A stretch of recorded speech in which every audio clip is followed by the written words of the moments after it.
to another episode of Living Out Loud with Loretta. Today, this episode is an indulgent episode for me. I am talking to someone who I'm a fan of, someone who is fabulous, someone who is a mover and a shaker. And I'm kvetching right now. A New York City socialite, just fabulous. The name is Montgomery Frazier. I call him Monty. Hello, Monty. Hello, darling. How are you? If I go into a little bit of a British accent, it's your fault. I love it. I actually miss hearing the British accent. I do love American accents, but I am missing hearing British accents. So please just, yeah, because you're surrounded by a lot of British people, right? Most of my life, I've been working with a lot of British artists and designers and things like that. So I absolutely love the Brits. Love. Yay, and I love you. So before we get started, it's Friday night. Do you have an adult beverage? I do. It's in a lovely, lovely glass. It is. And it's a delicious glass. Yeah, it's a, I don't know, it's a Cape Cod. Oh, okay. Cheers. Yummy. And what are you drinking? Well, I'm trying to reduce my champagne intake because I am a Veuve Clicquot girl.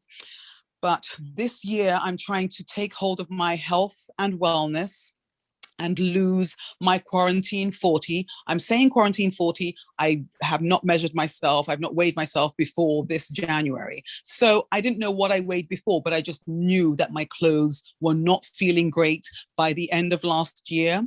So this year, I'm trying to reduce the sugars. I have swapped my champagne for tequila with freshly squeezed lemon and Pellegrino sparkling water. Sounds very delicious, actually. It actually is delicious because I love tequila anyway. It sounds so refreshous and nutritious. It is refreshous and nutritious. I'm going to use that. I'm a hybrid. It's a hybrid word, refreshous. I know. I hear it. I love it. All right. So Monty, so I've given just a tiny bit of an introduction. Can you please tell my audience exactly what it is that you do and why you are a New York City staple?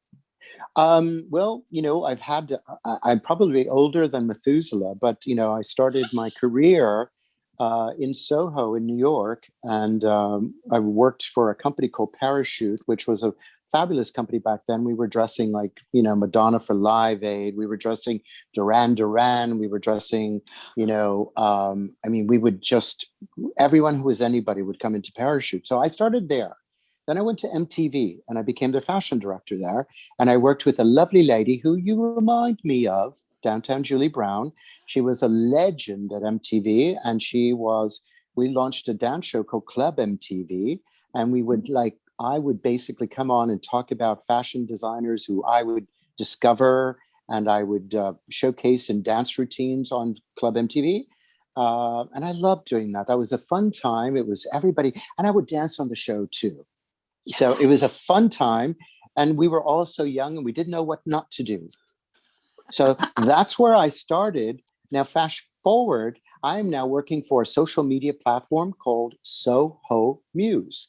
And we are a global network of creative people, creative professionals, from directors to producers, fashion designers, architects, interior designers, makeup artists, hairstylists from around the globe.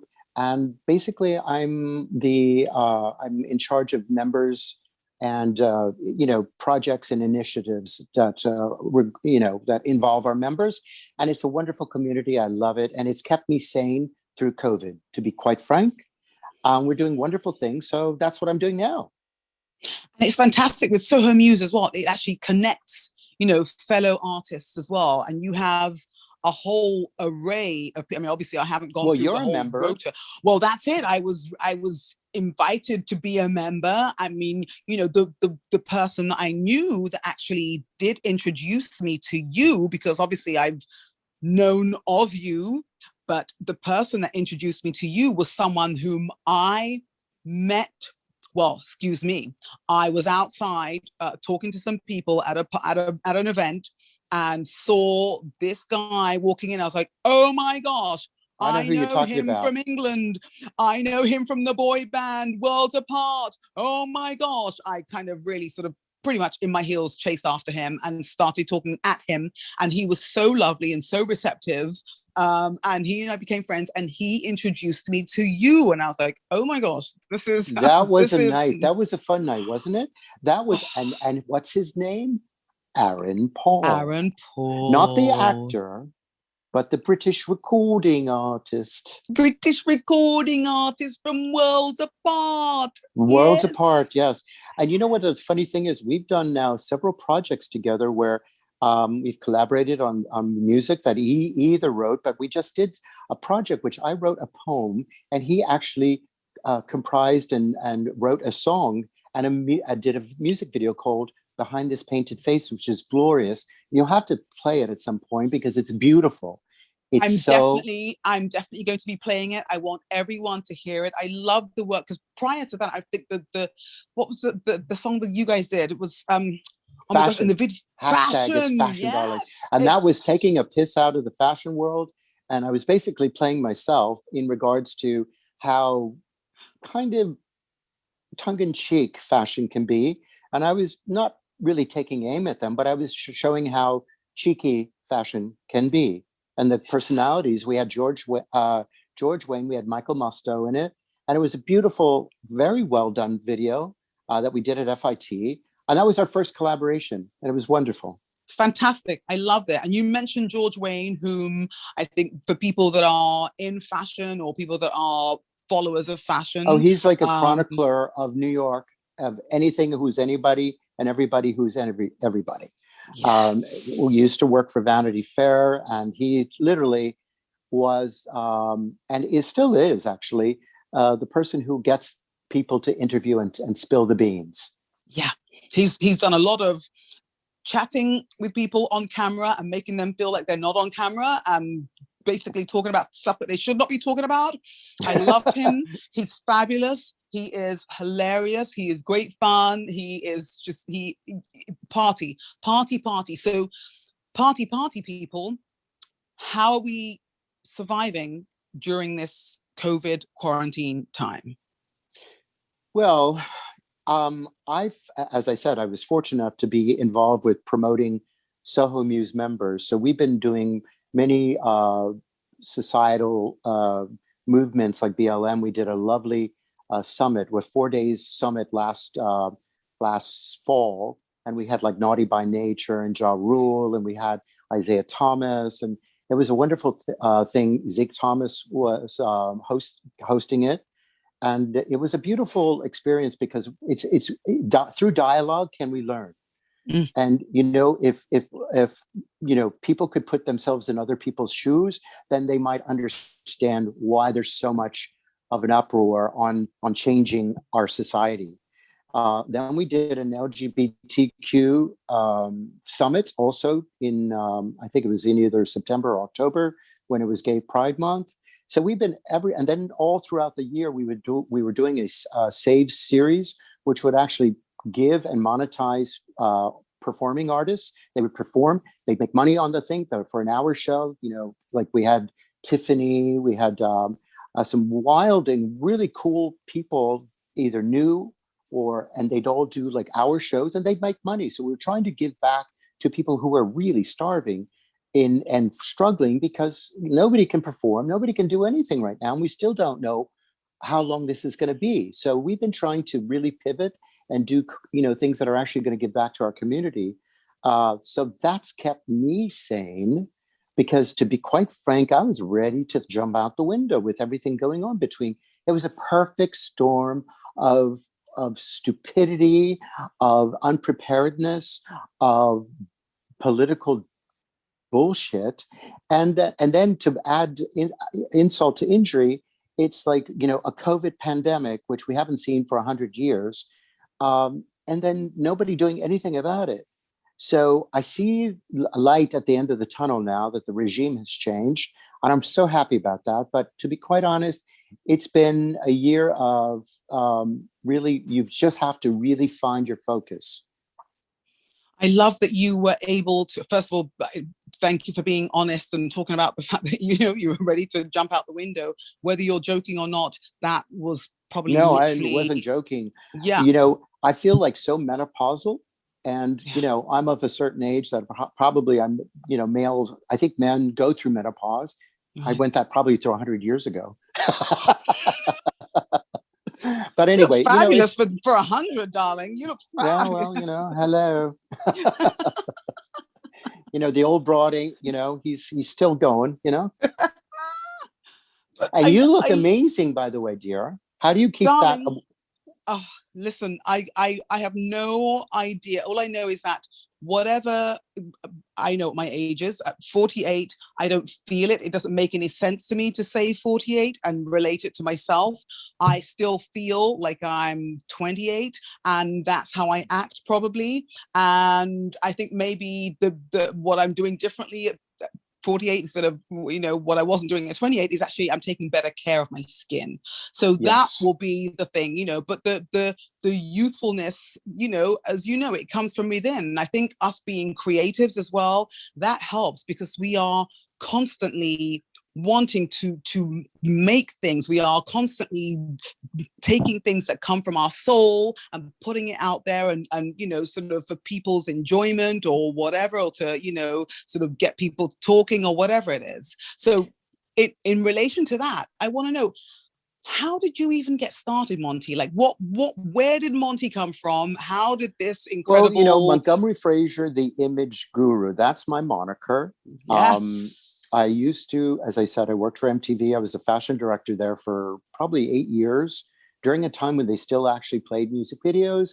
And everybody who was on the rise was like Madonna. So I'm actually 61. And I relate to what you just said, because if I didn't like what I did, and if I didn't like the creative spirit, and I wasn't promoting and helping to define and create and discover new talents, I would go mad as a hatter. But because I enjoy what I'm doing, I'm happy, and I do take care of myself. And at this age, if you're called the image guru, you gotta keep it together. Yes, and you do. Some of your outfits alone, I mean, your skin, your face, you're gorgeous. I love when you post pictures on social media, like, sort of old pictures from years ago. I'm just like, so gorgeous. So it helps that you are very attractive. But let's rewind, I want to go way back. Oh, How did well, you even get started in the industry that we now know as fashion, darlings? well, How did you get started? I was a very precocious young lad. When I first came Oh, to New York, um, I got a job in a trendy boutique called Parachute in Soho. And we would literally, I was the creative director, and I would work with fabulous. In fact, our first ad campaign was Mario Testino. He's a brilliant fashion photographer. And I worked with David LaChapelle on a film he did. And I was very fortunate to be able to, work with, as I said, like, then up and coming people like Madonna, who was doing Live Aid. We dressed her for that. The Duran, the tour that, they were mega groups, mega talents, and they were just starting out. So I was really reared in a very creative spirit in Soho, in New York.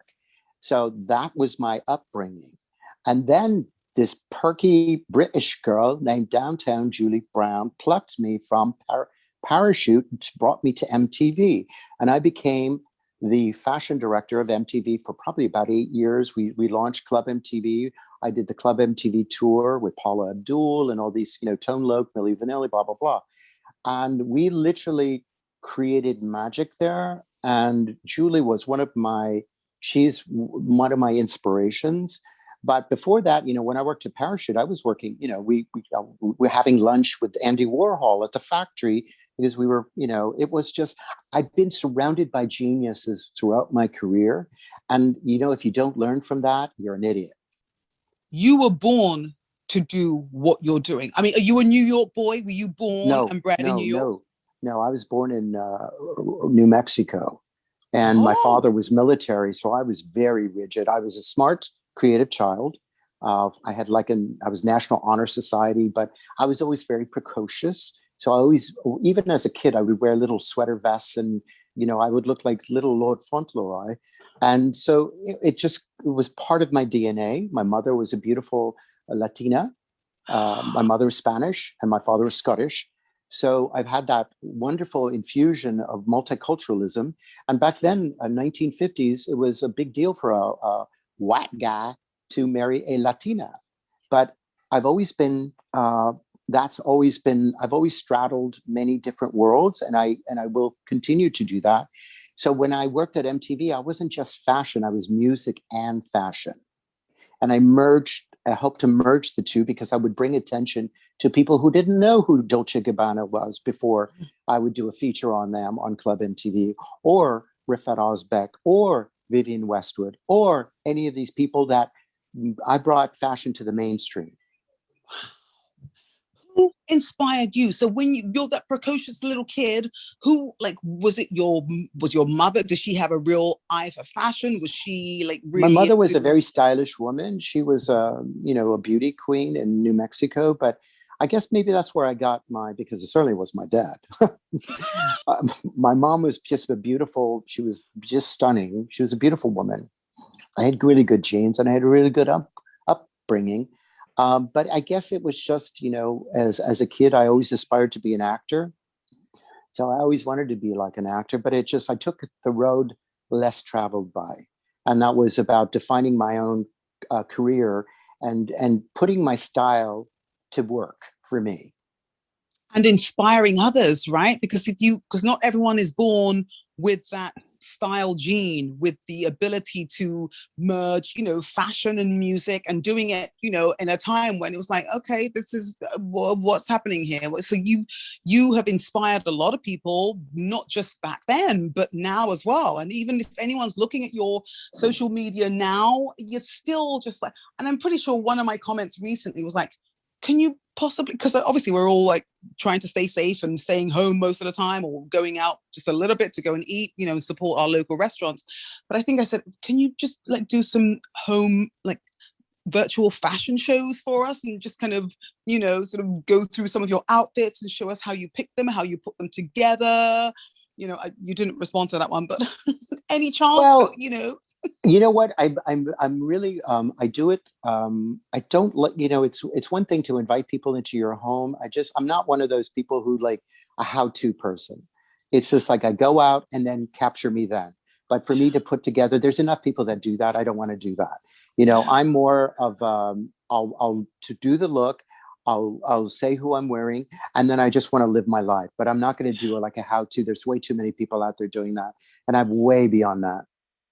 Oh, I hear you, and I actually fully agree. I agree, and it also, because you're effortless in what you're doing, it might also then reek of like, okay, yeah, no, I'm trying to teach you how to be, and no one can be. I'm not you know what? I'm trying not to be preachy. Yes. I've had my political moments where I'm bursting at the seams, and I finally found my own voice on social media. And whether you like me or not, I don't give a shit. Hopefully I can say shit. Because you can say all the curse words, darling, because the political climate has been a shitty one. And I just hope that we get back to decency, where people are nice and they don't go for the jugular every time you fucking say something. Yes. And it's like, you know what? You don't like it, scroll past me, bitch. Bye-bye. Yes. And if I don't like you, bye-bye, delete, block. Yes. Yes. And that was the way I deal with idiots and haters and stupid. Yes. That's I don't put up with shit. I'm like Madonna. Good. Madonna used to say, I don't suffer fools well. And I'm like that. I learned from the best. I watched her all throughout her incarnation, and I've been in her presence. And she's always, to me, she was always very lovely. I'm not saying I'm her best friend or anything like that, but when in my professional capacity for what I used to do, she was always lovely. And her brother's a very good friend of mine, a longtime friend. And so I have a tremendous respect for people like that. And I love to see people who remind me of people like that, that are up and coming. She's definitely, I mean, for anyone that's known me all my life, which there aren't that many people apart from my family and my old friends in England, but like Madonna has been one of my first big influences. It was Madonna and Chaka Khan. You know, it was the women, actually, interestingly enough. But Madonna, I would watch her Like a Virgin tour, the concert that she did. I would watch that through our summer holiday. I'd watch it every single day. And it was that thing, just her attitude, the self-confidence, the self-awareness, the ability to just put yourself out there and don't give a fuck about what everyone else is thinking or saying or whatever. There are so many people that she has positively inspired to go out and be themselves, be their true, authentic selves. I used to dream of Madonna because she was always so inspiring to me. And, you know, look, we all get older, we all, you know, change into someone else. But then when we were young, I'm different than the way I used to be, although hopefully I'm better and more intelligent and much more mature. But I still don't want to lose that naive charm, and I don't want to lose that naivete. And I really think that there's a lot of like, one of my influences was David Bowie. I was a Bowie file. David Bowie was somebody that I would emulate when I was a kid, and everything he did was just beyond. Yes. And I love, but today, like, just Justin Bieber inspires me. I love the fact that he can be vulnerable. I'm a pop cultural enthusiast. I love pop culture, and I love a lot of the pop artists. It's interesting, like mentioning someone like Justin Bieber, you've seen his evolution, right? So yeah, and I love it. And you know what? We all get messy, and it's what we do with that. And if we pick ourselves up and we just choose to, like, you know, be a hot mess and die, you know? I mean, he thank goodness there were up.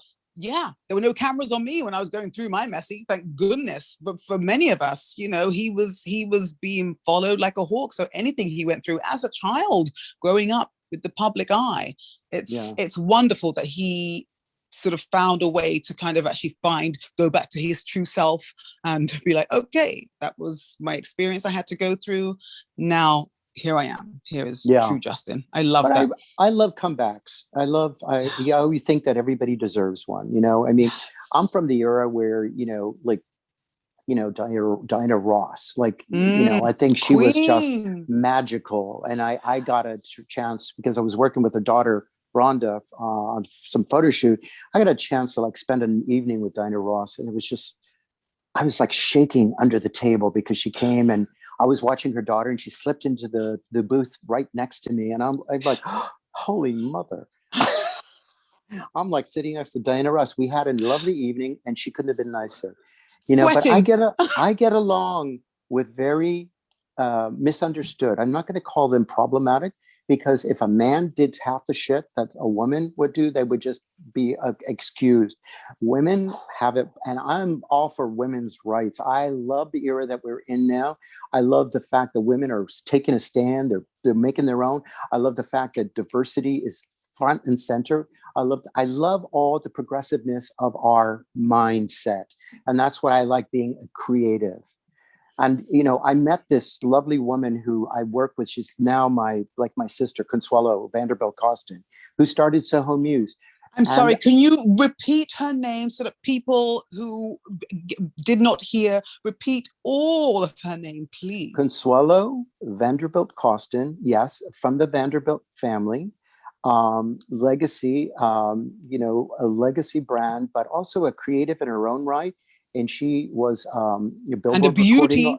A beauty. I just went to her birthday last night. We had a blast. But recording artist, Billboard recording artist, and then she's put her career on hold to launch Soho Muse. Now that's a sacrifice, but a sacrifice that's really turning out to be genuine. You know, there's a lot of bullshit out there. There's a lot of people that jump on bandwagons, but she's a real leader. And just like her great-great-grand, whatever, you know, Cornelius, great whatever he was to her, she is literally, you know, connecting creatives across the globe. Yes. I love her, and she inspires me. And it just gives me hope for the future, that I work with wonderful people. I want to surround myself, with anybody who's nice and decent and visionary and creative. And I can excuse idiots who are creative. I cannot excuse idiots who are just take up Idiots. space. Yeah. I love that. I love that.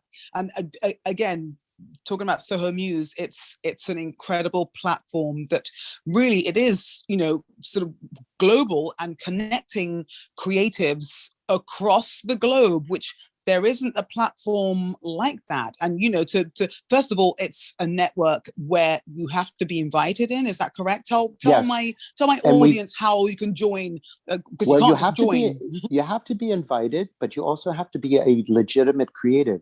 Now, if you're just starting out and you're like 15 to 22, we have something called Soho Muse World for young creatives that are either just getting out of school or they're starting their creative careers, and that's a great platform for young people. But Soho Muse is more for the established professional who's been working in their industry, and it's not an elitist thing, but it has to be, you got to be working with somebody who recommended you. It's really simple. I don't want to source somebody if I'm doing a film across the world with somebody who pretends to be who they say they are. Our professionals are really who they say they are. They've had careers, they've had experience, and this is what we're about. It's not about elitism. It's about vetting professionals so that it makes it easier for people looking for those professionals to hire. Thank you. Exactly. It's not just it's not a social media platform per se. It's a platform for authentic creatives who are working in their respective industries, who can and want to connect with others across the world, basically. Well, you know that in social media, you can literally say that you're anybody and pretend that you're somebody that you aren't. And we avoid that scenario. If you don't have credentials, if you haven't worked with somebody, then join another creative network. Speaking of creatives, I think we should probably say hello Mr. Paul, to our friend, Mr. I Aaron love Paul. It's been such a long time. It has been a long time. You're talking about my friend Montgomery. Oh no! Oh my God, darling, you are just beat. Bitches beat. It's time to welcome someone whom I've been a fan of, and I stalked for a while, and we connected. We've had a bit of a hiatus. We are now friends again and love each other again. Yay! Mr. Aaron Paul, welcome. Ta-da! In all my glory. I heard you didn't pay the child support. So is this too much for tonight, Montgomery? So don't overdo it. Oh, darling, in your case, too much is never enough. Exactly. Wait, it's a Friday night, right? And I knew Loretta was going to be beat. I knew that. You know what I'm saying? We need some music, like kick-ass music. Right. Hello. I'm having a sip. Are you having a sip, Aaron? Yum. Yes, oh. Aaron, do you have an adult beverage with you? I hope you do. I do. Good. Right here. Sip, baby. Is that red wine? It's a grapefruit wine. It's something that my mum drinks. So I'm not really a wine drinker. It puts me to sleep, but I needed something to perk me up because these late nights, getting all this done, it's hard work. Late night. You need some tequila. Tequila in your life. Tequila. We're out of liquor. We did, and I didn't run to the store. I've been actually, you're actually in my studio. I think it's the first time I've ever been on air in my studio, in my own studio. Wow. So, tell me. Okay, so explain to my audience now. Remember, you have been on my Facebook live show, Leave It to Loretta. Yep, I performed, way back when, like 2-3 years ago, whenever that was. Yeah. And you performed, and it was fantastic. It was hot. So tell me, you as an artist, as a writer, as a singer, as a songwriter, you have been obviously in your house like the rest of New York. Have you been writing? Have you been creating? We are now in your studio, so this is your creative space. Yeah, my little the dungeon. I think it's the first time Monty's seen it as well, right? My dungeon. You see my I kind of give you a little spin. You see my little Brooklyn. Oh, yes. What are they? The microphone's over there somewhere. Here's the computer where I do my magic. Yes. So where are the shackles? Where are the shackles and the chains? Wait a minute. Behind my painted face was Montgomery sent it to me. We were in DC. We were doing Dance America, and he, like he normally does, he'll send me a text, and I'll look at it and I'll store it, and I'll get back to that later. And then during the start of the quarantine, I thought, I remember those lyrics that Montgomery sent me. It was a poem. It was a poem. Poem, all right. After a conversation that I had with you, and I wrote the poem because it just came to me. And then he kind of sat on the poem for a while.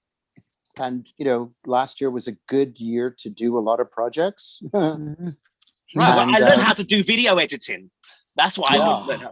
So that's what I learned. And then, I'm one of those people, sometimes I'll just go to the studio and I'll play around. And then I remember I have something. And I remembered I had those lyrics that I saved that he sent me from the poem.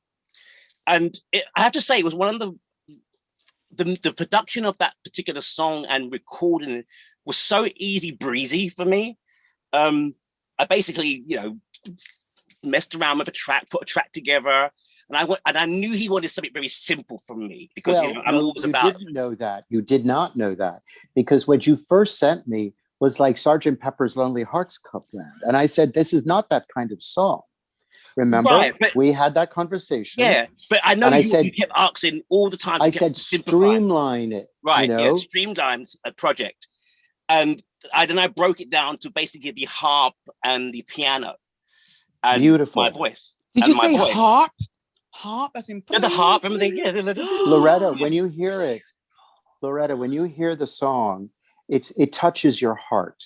The video, then he did a beautiful video when he collaborated with our really good friend Luciana Pampalone, who did she filmed all the visuals, and then he wove this beautiful video within the context of what she filmed, and then his own materials that he and it was I was so happy with that I said, you know what, this is a beautiful song. It was like when Christina Aguilera did We Are Beautiful. It was that kind of, to me, it was that kind of beautiful, heart-wrenching, and his voice, it's beautiful. Really, to me, I loved it. Yeah, but it was recording the song. Like I said, I think I recorded the song in 2 takes. It's actually 2 vocals woven together. Wow. And it's your lyric, Montgomery. Your words and the way the expressiveness of your lyrics, you can't help but sing a song that way, the way that I sang it. And during the recording, there are actually moments when you hear me crying. And I didn't learn the song. I didn't, learn the song beforehand. I actually just had it on my phone, your poem, and I sung to the track, reading the words off my phone. And there were moments when I had to literally stop myself because the tears were coming down my face singing the song. Well, remember Michael Jackson's "She's Out of My Life"? Of course. Yep. And there are moments you might hear it in the break in my voice. As a singer, Loretta, when you're emotional, your voice will break naturally. Yes. Well, Loretta, let me just tell you quickly what the song was about. It was the song about, when I had a conversation with Aaron, I was like, I wonder what it would be like if he had a boyfriend or girlfriend he broke up with, and they sailed the 7 seas, and he learned that they took up with some, other person. Well, it turns out that the other person was his long lost love, turned out to be hooked up with a Taiwanese transsexual. Wow. And Rich, I had no idea. When you read the lyrics, I didn't know that was where he was going. Okay. So I'm seeing it from a different perspective, not without knowing the truth of what the poem was. That a lot? Was that a lot to deal with there? But the lyric, I mean, I don't know if you've ever heard Montgomery read or recite words. He has his voice. It's one of those voices. He could read anything, and you're just captivated. And when we did his fashion darlings, I told you it's your voice. And then voice. It's my voice. You could read the dictionary, and people would fall in love. They would. Yes, I go. I choose a range that's very deep and very sultry. Yeah, but it's the expressiveness. It's the it's like a journey. The connection to the words. You go on a journey when you listen to him. And I remember when we did his fashion darlings, the first time I had his voice, and I could sit there for hours and just. I remember my mum. That was Campus Christmas. That was Campus Christmas. But it was still, cheeky. It was fun. But it's your tones, the way you express yourself, and the timing. It all plays a whole part. As you know. You know what I do? My secret. I enunciate words. What a concept. You do. You should have been British. I think it's more than that. I think it can't be as simple as I enunciate. It's the creativeness of him. It's the expressiveness of him. It's the intelligence of him. Yeah. And the human spirit of him. You know what I'm saying? I think that all comes in. Like I said, he could read the dictionary and you would fall in love with the dude. Yes. You would. And he's almost like a British playwright. He has that kind of aesthetic. He could recite on a Shakespeare stage, and you'd be captivated by him. And Monty? Didn't you say that you wanted to be an actor? Isn't that what? Yes, I wanted to be an actor, and I went to a lot of acting schools. And I remember when I was a child, I listened to David Bowie do Peter and the Wolf, and that so inspired me for the oration of how he presented it. It was just lyrical, his words and the way he orated it. And I thought, wow, this is super, super cool. I want to do that one day. So now I've actually gotten more into doing, oration and doing poems. And I want to kind of start putting that out just in my own voice. But what's so nice about Aaron, he integrates some of my voices into his compositions. And I think sometimes it really works well, but I enjoy doing that. I was going to suggest actually there should be an album with you and Aaron where you are speaking your poems, and Aaron, you are putting your music even background vocal. We're on our full track. Of doing this sort of style, right? Just of singles that we put out there and videos. This is like the third or fourth one now. And then also the beginning of this year, he sent a couple of other ideas. There was a situation I was seeing a guy, and it was dramatic and a lot of drama. And he sent me another song, which I've literally just finished, called Digmatized. Where'd you hear this one, Montgomery? A lot of us will relate to that. Right, and that's right. We all know what Digmatized is. And now I've made this, his lyric into this fun pop 80s retro pop thing. It's almost like a Madonna vibe. And you're gonna be very surprised at this, Montgomery, when you hear it. And like I said, it does make sense why there shouldn't be an album in a sense, because we're now building this catalog of these collaborations, and maybe they should be on an album. I think I'm voting for an album. I think there should be, and there seems to be some kind of magistry or some kind of chemistry that works between us, Montgomery. I don't know, and I don't know how it came about. Remember when we did and Brian Griffin did the video for fashion hashtag It's Fashion Darlings? Yeah. And our chemistry when you were dressed, and I'm sitting next to you, it was just, kind of like, it was two different personalities being cheeky and really a little cunty, with that expression, cunty. Do you know what I'm saying?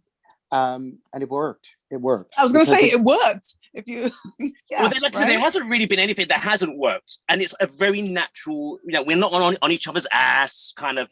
Get this done, and it's a very organic kind of in your own time kind of respectful. And he'll send me an idea, or I'll put an idea. I might do something, and I'll run it by him, and he'll give me his opinion, and he'll, if it works, I know when it works because the way he reacts, and you also know when it doesn't work when he reacts. Good. So you're honest with each other. Oh yeah. And this is the relationship has grown into this mutual respect, and and it's no pressure. Yeah. You know what I want to do though is I want to get like a big time producer to kind of remix a lot of the songs, some kind of, because I think that would be really a nice kind of finishing touch on everything. Right. Yeah. To have that kind. Because I think you've done a great job, but I think you know, it's always good to see someone else's perspective of your work. Right. Yeah, and give it and breathe new life into them, right? Into the absolutely. work. Yeah. And, you know, I mean, when I created, well, when you gave me Behind My Painted Face and I was in the process of recording it and putting the production together, I felt like I was creating a masterpiece.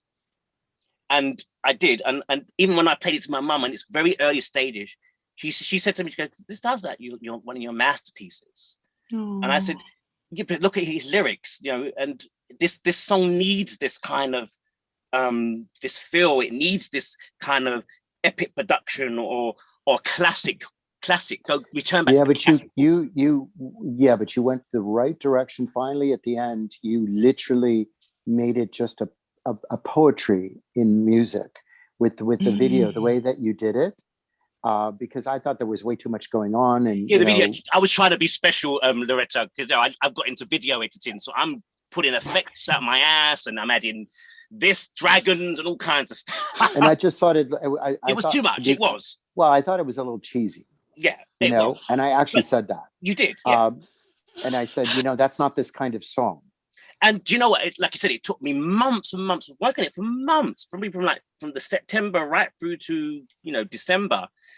And then when I finally got it and it was coming out of my muddle, whatever was going on with me, and I created the video that is now, took 3 days. Wow. Really? 3 days. Quick. 3 days. Yeah, but it took you months to pare it down. It was the month, like I said, from September right to December, months and months of all these special effects. But what I loved about it was the orchestration that you accompanied it with. It was appropriate. I like the fact that the instruments that you used were not typical instruments, like the harp. The harp, right? What was it? The harp, the what? The harp and the piano. There is some all like kind of church organ string chords going on in Behind My Face. Visit that kind of medieval kind of feel in the back. Baroque type of feel. Kind of dark and heavy when you really just break it down. But yet when you hear it in the forefront, the harp is making this beautiful, simple piano, and then the voice to his expressive lyric. You can't help, as a singer, you know, when you hear a lyric, you have to sing the song to the way the lyrics express it, otherwise no one's going to get it. Yes. And that's where, Montgomery, you said earlier, the way I sung the song. Singing the song, my heart was in my throat. Yeah, but you know what, Aaron, I've always said to you, I love when you're not, you know, doing the bells and whistles and screaming like Prince. Right. You know, I like when you have like this resonant tone. Like richness, and I like when you kind of slow down and let your music breathe.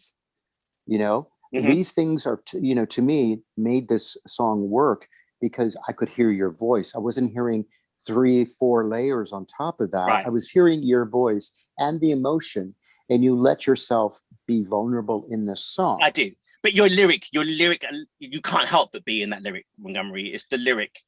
My darlings. I am loving, like, I wish we were sitting in the same room and sipping on a bottle of Veuve Clicquot, because what you are giving my audience, I mean, for me as well, but I'm always enjoying being part of a creative process, but you are giving my audience like a perspective that they don't necessarily get to hear or see. This is how you created music together. You are like talking through literally the creative process, the do's, the don'ts, and the things that worked, the things that didn't. I love that this is now our forum. I feel like we need to have a weekly get together on, you know what I mean? Monty, thank you for opening the door and allowing a space where Aaron and I could reconnect and forget the past. Let's move forward from here. You know, I'm a huge fan.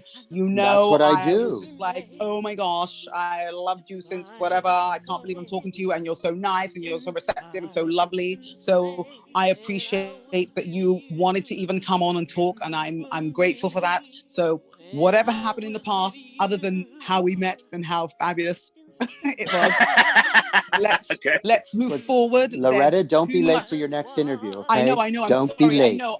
I will explain to them that I was talking to two of my loves, but I love you guys. Thank you, Monty, for arranging this.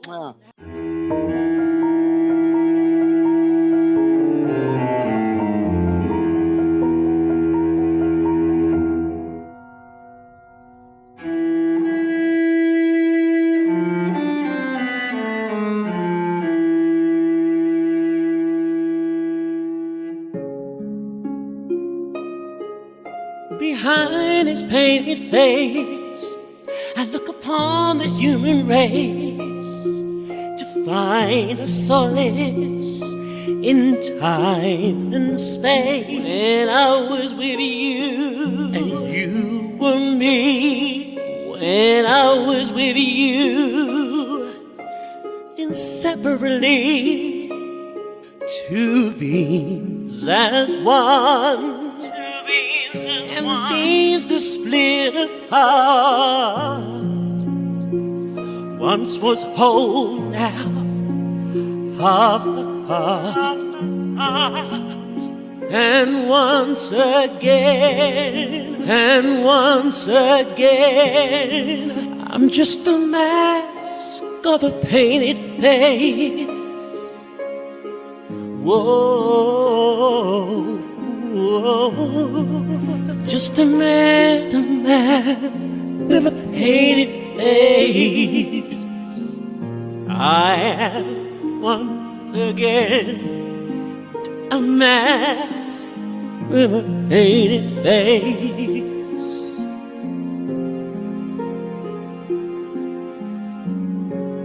Behind this painted face, I thought I knew a life I knew, that lies in waste.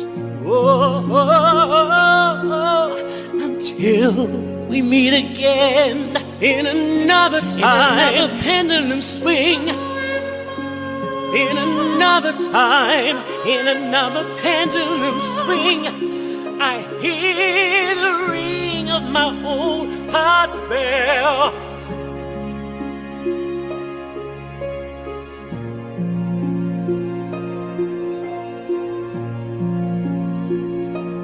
Far away did you sail, through a land both near and far? Did you say close to see Orion's star? Her tread so long the guns are near, an oriental beauty did you first hear? A soul so young and immensely hung, yet beauteous in grace, solid eye you've traced and etched in your mind's core. For deep in love's grasp, so hard, so sore, your love was burned. And once again, I'm just a mask of a painted face. Whoa, whoa, just a mask with a painted face. I am once again a mask with a painted face. I see you. Thank you again for tuning in to Living Out Loud with Loretta. If you enjoyed this podcast, please share it with a friend or several friends. Post a screenshot of this episode on your Instagram stories and tag me at Loretta Nakwacha.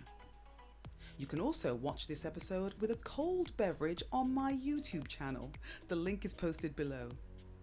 Lastly, if you have the time, please leave a positive review on Apple Podcasts so that we can continue sharing stories, singing songs, and living our lives really out loud.